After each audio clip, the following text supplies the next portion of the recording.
It is my great pleasure to welcome Denise Charlton, who is joining us from Dublin. Just in case, just for confession, she used to be my boss, so I have to be on my good behavior. And I hope I did a good job, so that's why she has agreed to come and join us. She's with Community Foundation for Ireland.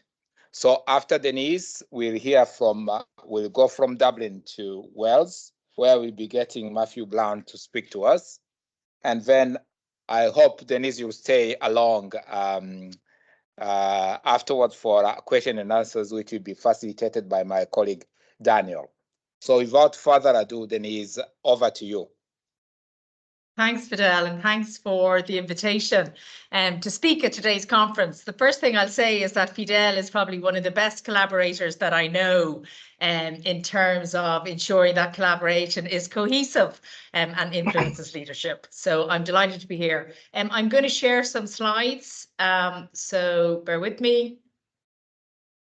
So can you see those? Yep, we can. Thanks, Denise. Great. Okay. Thanks a million. So Fidel, as you know, just introduced me there, and he talked to me about coming to the conference.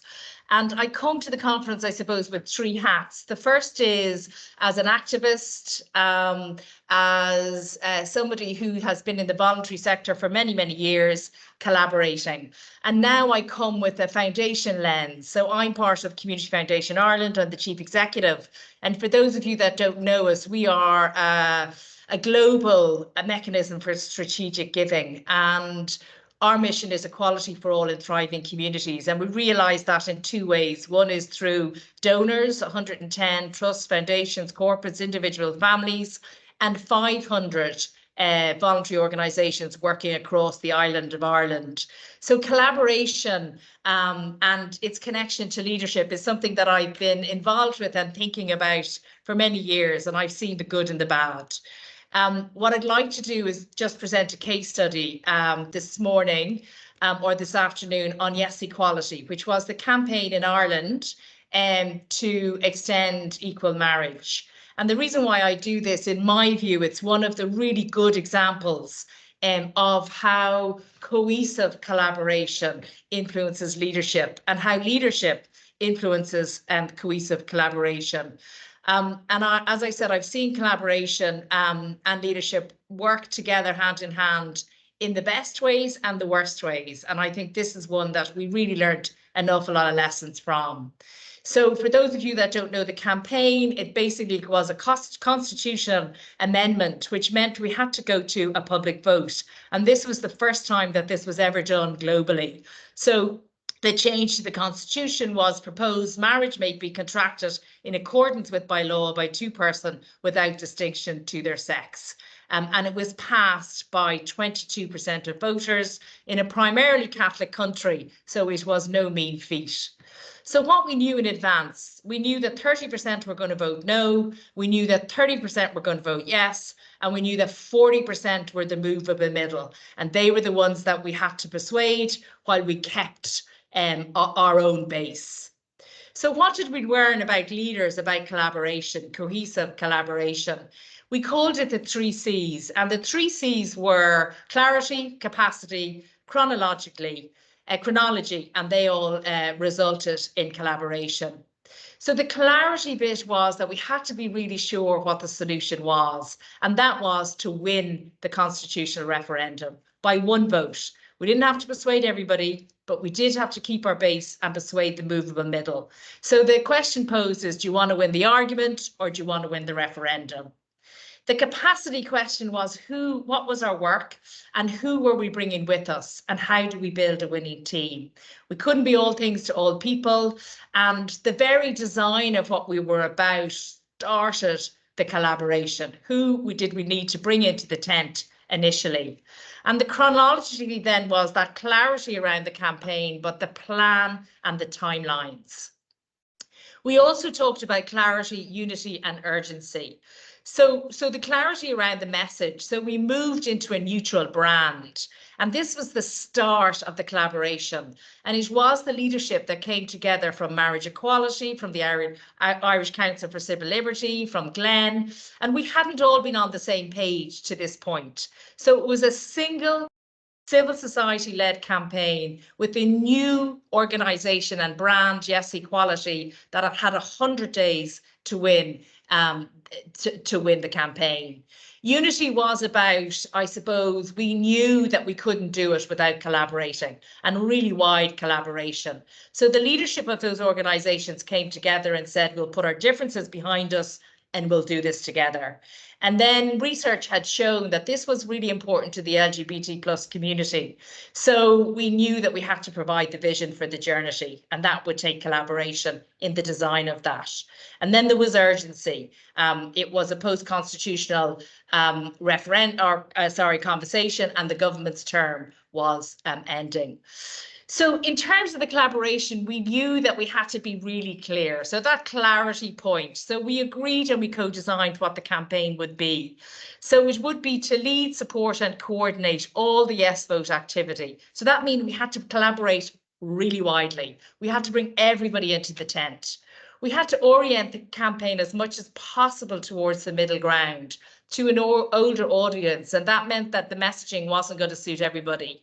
We had to reassure, persuade and motivate target audience to engage with the campaign issue and vote yes. We had to really mobilise our core supporters, and they mightn't agree with the move in the middle. And we also had to defend the misinformation. So building the women team, as I say, we brought people into the tent. We devised this structure, which was really a pop-up governance structure. And that involved mobilisation, communication, political contact, fundraising, administration. So we had 30 people in a headquarters and 70 groups around the country that were canvassing nightly, 5,000 canvassers. Chronologically, the clarity. We knew that we had 3 phases of the organisation. The first, which we borrowed from the Scottish referendum, I'm voting yes and I can tell you why. This meant that anyone could collaborate with us. It was personal. They were talking about why they were voting why, and anyone could do that. Full engagement then for the 3 weeks in May. You can see it there, bus tour, posters, media presence, really clear messaging. And again, everybody could use those. And then the closing argument, depending on what was coming up on the doorstep, was in that last week. And so that's all we did with those 5 objectives, those 3 phases, and everything we did was linked to that. It was a values campaign from beginning to end. So it was value-based campaigning that was really leveraging people's emotion and connecting people to the values: generosity, equality, fairness, inclusivity. And that really helped the collaboration because everybody could hold those dearly. So it really clarified why we're voting yes, because it mattered, because it's fair, because we want a more equal Ireland. It spoke to so many people that really facilitated that collaboration. And then that informed the tone, the messages, the advocacy approach, the collaborative strategy that got us the win. What we learned that we needed a national movement. We linked it to an international movement, and we had to empower people to act on a vision. We learned that we had to intentionally invite and enthuse leadership in different places, and I'll show you some examples of that, with a very clear ask. So collaboration was really informed by a clear ask. The flexibility of collaboration, time bound, but all competitors could be friends under a new neutral brand. And that we really could build relationships, but we had to create spaces for the tensions, to clear out the tensions. We had to make it exciting to be part of it. We had to be sure we didn't play on their pitch. And we had to keep the momentum going. So that really allowed us to bring in new collaboration all the time. 10-year campaign, 6-month referendum campaign. So there was Dogs for Equality, Lawyers for Equality, Tech for Equality. And every time new members joined, we really gathered champions and we announced it. So constantly building the collaboration and the leadership and the coalition really intentionally. So the fun bit, you may or may not know Mrs. Brown, but what's the feckin' fuss? The humour. we really kept the tone staying positive, and that was hard because it was such a wide collaboration. So leadership being really clear that we wouldn't play on their pitch, that we wouldn't respond. We would correct misinformation, but we would stay on our own path unless the doorsteps told us to do differently. We collect champions, sport, the Rose of Tralee, all sorts of champions that we were brought into the tent again under that clear message, under that neutral brand. Their leadership was facilitated. And that for me was one of the biggest learning from the campaign. It was really clear that this was a campaign that really facilitated leadership in its collaboration. So students were going to win this. Young people were going to win this for us, and student leaders are so important. So they had a Ring Your Granny campaign, and this is James, who ran his nana and saying, "Are you voting yes?" She said, "Of course I am, love." And he burst out crying, went virtual. I cry every time I see it. But again, it was really clear that that student leadership had to be allowed to be innovative and flexible, but to keep them in the campaign. But their leadership had to be facilitated. Home to Vote happened in the UK, where a group of people got together and they said, let's start people coming home to vote. So this was not planned, but the people who got together, again, collaborated and came into the wider tent. And we watched that day with tears pouring down our faces as people travelled from all over the world to vote in the referendum. Tech leaders, there's our former Taoiseach, Tech Leakers for Business, again, going to tech leaders, to Twitter, we need your vote. Catholic country, very opposed to marriage equality for the LGBT community. And this is one of a very well-known Catholic journalist. So again, the messengers, who are the messengers and how are they persuading their cohort of people in this collaborative campaign? And so again, very impactful.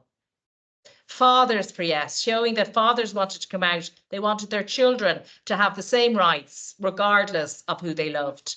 And again, you can see there the massive leadership there, huge collaboration, and how cohesive it is. And then finally, I suppose we wanted champions all the way. And this is our former president, Mary McAleese. And back to the chronology, we left her to the last week. And she was coming really to ask voters to vote for her son, so that her son, as a mother, could have the same rights as the rest of his siblings. And it was really impactful. But again, the clarity of the message, we knew that children were going to be the battleground. We knew that she had a really strong following backed by research, but we also knew we had to keep her for that final week.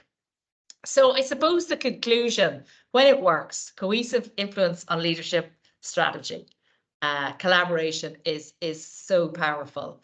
It's really necessary when you're trying to achieve the progressive change that we were trying to achieve. It takes a huge amount of hard work. It takes a huge amount of resourcing. It takes a huge amount of leadership and the facilitating of innovative leadership. And they're the 3 C's for us that were really important, as I said: clarity of message and the chronology really helping collaboration. The fact, and this is the most important for me, it was like a fertile field of leadership and collaboration. So all types of leadership had to be facilitated and allowed to be innovative, but with this within this umbrella brand. And that clarity really facilitated the innovative leadership. Now, I will conclude and say it was time bound. It was 100 days built on 20 years. So it is easy, I think, to be collaborative within those 20 years. But there was lots of conflict and there was lots of challenges and lots of difficulty, but it wasn't coerced. It was very much cohesive and voluntary. And so we won on that day. So that's just a whistle tour through that as a case study. I'd be delighted to be around for the questions, and if I can answer any of them, I'd be delighted to.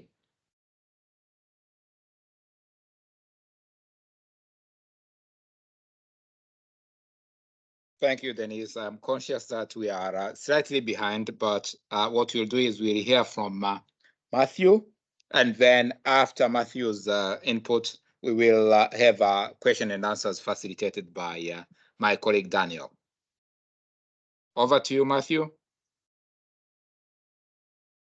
Good afternoon, everyone. Absolutely delighted to be with you virtually this afternoon. I've really enjoyed listening in this morning to the conference.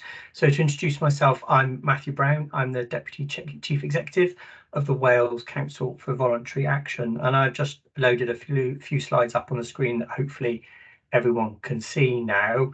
I'm going to take the next 10 15 minutes or so just to talk to you about the relationship that we have in Wales between the Welsh Government and the third or voluntary sector, and how that's quite a unique arrangement that we have, and that arrangement is gathering more interest. We have spent time supporting colleagues in other nations of the UK, and indeed talking to friends in Ireland also about the mechanisms that we have of engaging with government. So I've got a few slides to go through today to set out what our arrangements is, how that is based, how that's used, but also to talk about hopefully some of the impact and challenges before we then go into hopefully a few questions and a few discussions. So the first bit to highlight is that the position and the agreement we have is actually set out in statute. So Section 64 of the Government of Wales Act 2006 requires Welsh ministers to set out a scheme on how they propose in the exercise of the functions to promote the interests of relevant voluntary organisations. And this is the key, really, that it all flows from, that it's not a MOU or a partnership agreement or a commitment in a manifesto. It is in the Government of Wales Act 2006, requiring that Welsh ministers set out a scheme of how they're going to work with the voluntary sector. And I suppose that's what gives the relationship we have that unique basis from which we work.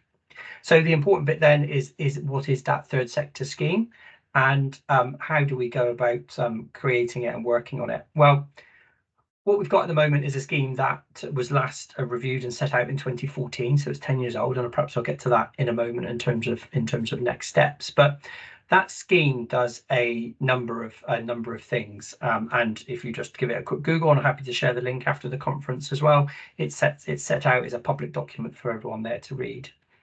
And the first thing it does is Welsh Government recognises, and Welsh ministers recognise, the third sector's contribution to, firstly, stronger communities, creating and working on better policy, and actually the voluntary sector, third sector's role in delivering and enabling better public services for the citizens of Wales.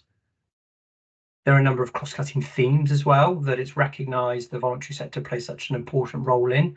And again, this is from 2014, so some of the language might have changed now, but I think the essence is still very much the same around sustainable development, Welsh language, and equality and diversity. But in addition to those things, there are also a number of shared values that are talked about in the scheme, and they are around inclusivity, empowerment, voluntary action and partnership, recognising their values of how the voluntary sector and Welsh Government can work together.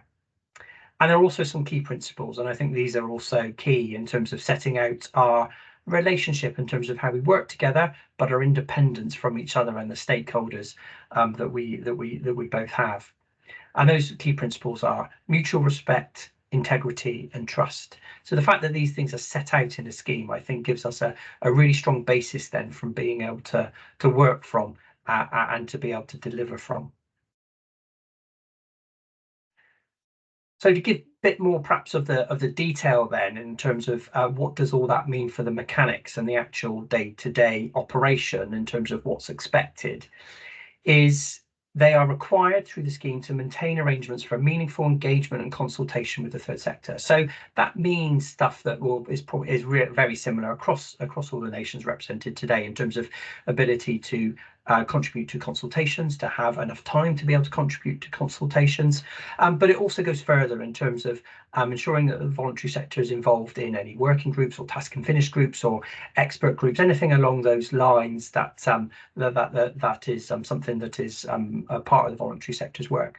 But it also sets out how that formal regular engagement happens. So it's not required for us to ask for a meeting and to hope that the minister or the cabinet secretary or the secretary of state, or whatever it might be in your jurisdictions, accepts and wants to take the meeting, we have it set out that every cabinet secretary, as we have now in Welsh Government, has to meet with the voluntary sector twice a year. And that meeting is on a basis of a shared and jointly agreed agenda that papers are prepared for either by the voluntary sector or by Welsh Government officials and agreed by the minister if that's what's happening. But each minister has to meet with us and has to meet with representatives from the sector that are aligned to the responsibilities of the portfolio that we're dealing with. In addition to that, the Minister or the Cabinet Secretary has responsibility for the third sector, chairs something called twice a year called the Third Sector Partnership Council. And that brings together representatives from all parts of the voluntary sector to meet with that Cabinet Secretary to talk about issues that are cross-cutting across government. So that might be about funding, it might be about engagement, it might be about the scheme itself, it might be about volunteering, it might be across a number of different issues. And that Cabinet Secretary then is the voice around the Cabinet table for those cross-cutting issues that the voluntary sector has that it wishes to engage with government on. So we have that regular and collective dialogue and that engagement that is set out to take place. So no matter what the background is or the issue that might be there, we have that ability to make sure that those meetings and those agendas and those papers are worked on. The scheme also sets out that Welsh Government need to set out their support for communities and volunteers. And what we're doing at the moment is a piece of co-produced work with an expert group that have come together with resources to look at refreshing and renewing Welsh Government's volunteer policy. Now, those of you that work in the space are probably all too aware about the changes to volunteering that we've seen that perhaps are long-term trends, but have certainly been accelerated by COVID. And so we're looking at refreshing and co-producing a new policy around volunteering in Wales with Welsh Government. And again, that flows from that necessity being in the third sector scheme. The third point then is around Welsh Government recognising the importance of infrastructure and that supporting the voluntary sector, enabling the voluntary sector, connecting the voluntary sector can't happen without support and financial support to that. And so the Welsh Government recognises the importance of infrastructure, and my organisation, Wales Council for Voluntary Action, the national membership body for the voluntary sector in Wales, is part of that.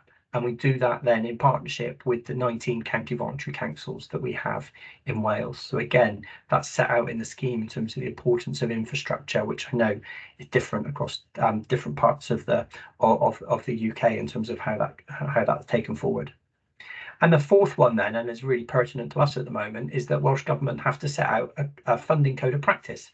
They have to set out how they will fund the voluntary sector in Wales and the processes, the systems, the fairness, the transparency that they will go through in those funding agreements. So that's about early and continuous dialogue in terms of working with the voluntary sector when they're designing perhaps a new grant scheme or are they going to go out to procurement. It's about making sure that those funding arrangements are fair, that where necessary things are paid for in advance, that the monitoring and evaluation is set out up front, and that any ongoing discussions around continuation funding happen in good time and with good notice. And what we're doing at the moment is refreshing that code of practice, and we hope that later this year that will be agreed. And again, a period of co-production with a specially set up committee from a wide range of stakeholders taking that work forward. And what we hope to do actually is to extend that, because at the moment it applies to Welsh Government, but we're working really hard to try and extend that to local authorities and health boards in Wales to improve the mechanisms of how the voluntary sector is funded. A big task, a big issue, but this is how we're responding strategically to try and improve the lot of funding from the public sector for voluntary sector organisations in Wales. So then perhaps just to go on to the impact then of some of those mechanisms and some of those things that I've just talked about there, is that this scheme now has been in place, although it was renewed in 2006, been in place since then. We've had devolution in Wales, so it's 25 years old or so. And actually what's happened over time is that it's just become accepted, is that we don't have to point and wave to the scheme and say, oh, you're not doing this, you're not doing that. What we have is mechanisms and a way of working that has just become ingrained within Welsh Government, within the civil service. So we don't have an issue in terms of delivering it, and I think that's really positive, and that just comes from a positive way of working. But it does have that backstop of it being set out in statute that I think is really important. But yes, it's just an accepted way of working now, and everyone just gets on to delivering it. I think the second point is that it builds in transparency. The scheme is published, how we meet is published, the outcome of those meetings is published, who's in those rooms, who are the sector representatives, is all transparent, and that's part of the role that WCVA plays. But I think that transparency is really key. People know who they can speak to be able to raise things, but they also know where those points of influence are, and those members of the Third Sector Partnership Council that attend those meetings all receive a small amount of funding per year to enable that engagement with their wider part of the sector. And I think over time, and the next two probably points come together, is that the trust has been built up. There is a recognised way of working in those meetings and those engagements. That there is honesty, that people recognise that they will be listened to, that I think cabinet secretaries and civil servants recognise that they will be listened to. And frequently we don't agree. Frequently we would like ministers to take, or cabinet secretaries to take, further action to do something, and they can't for the issues that they put forward. But the fact that we have this space, we have this transparent space that everyone's committed to, that continues to take place, I think provides an element of compassion and understanding for each other's positions, a chance to lay it out and discuss, which I think then probably does enhance the way that we can improve policy making and working together in Wales. And then my last point then, in terms of impact, I think was really shown particularly during COVID, but I think also during the cost of living crisis, is that we have many of the partnerships, the mechanisms, the spaces for discussing and convening people. They're in place and they're part of the furniture. So when something like COVID happens, we don't have to create things. We don't have to find out, or Welsh Government don't have to find out who they need to be talking about. The links and the forums are there. So we're able to quickly pull together meetings to be able to directly talk to all of the ministers across government from the different points of view of the sector. The fact that the funding infrastructure and the way of responding was already in place.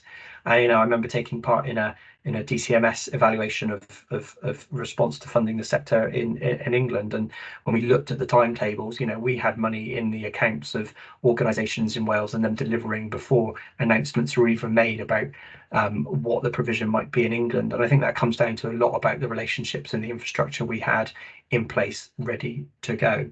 So that's some of the impact I think that we see from the way that we work in Wales. But there are challenges. There are, of course, challenges. It's never easy. Things ebb and flow. Relationships do go up and down within a range. But I think one of the challenges is around the perception of the scheme that we have and the way that we operate in Wales. And honestly, you get both sides of the coin. I can go into one room and be told the voluntary sector, third sector has got far too much influence on Welsh Government. It's far too close. Welsh Government takes its instruction from it. There's many of those lines have been rehearsed recently in Wales in terms of the introduction of the 20-mile-an-hour speed limit that's caused all kinds of issues. And then I can go into another room and say that and be told that the voluntary sector is completely subservient to Welsh Government. It's in their pocket. It doesn't hold them to account, etc. So we've got to be really aware that those perceptions exist, and they're often framed around how we have this route for engagement set out in the third sector scheme. Second, and is a point that has been picked up in a different avenue around the research conversation before lunch, but resource. These infrastructures, these meetings, the creation of policy, the creation of papers, the engagement that needs to happen is really resource hungry, and it's really difficult to do it really well. And that's become an increasing challenge for us as an organisation, but also for others, and also for Welsh Government, as we've seen increasing demands and stretch on the civil service. The ability for officials to be able to engage becomes more difficult. So there really is an issue around making sure that these arrangements to get the best out of them are properly resourced. And I think that then plays into my last point before I come back, is around these things only work if you refresh them. I talked about refreshing the volunteering policy, we're refreshing the funding code of practice, but the scheme itself is 10 years old now, and is probably getting to the point where it needs to be refreshed. To do that refreshment, you need to be able to co-produce, you need to be able to engage widely, you need to be able to work with stakeholders from across the spectrum, and that takes time and resource. And so these things, you have to invest to them, but we all know the circumstances that we're operating at the moment makes that increasingly difficult. So, Diolch yn fawr, thank you very much. I hope that was helpful, and I look forward to the conversation coming now.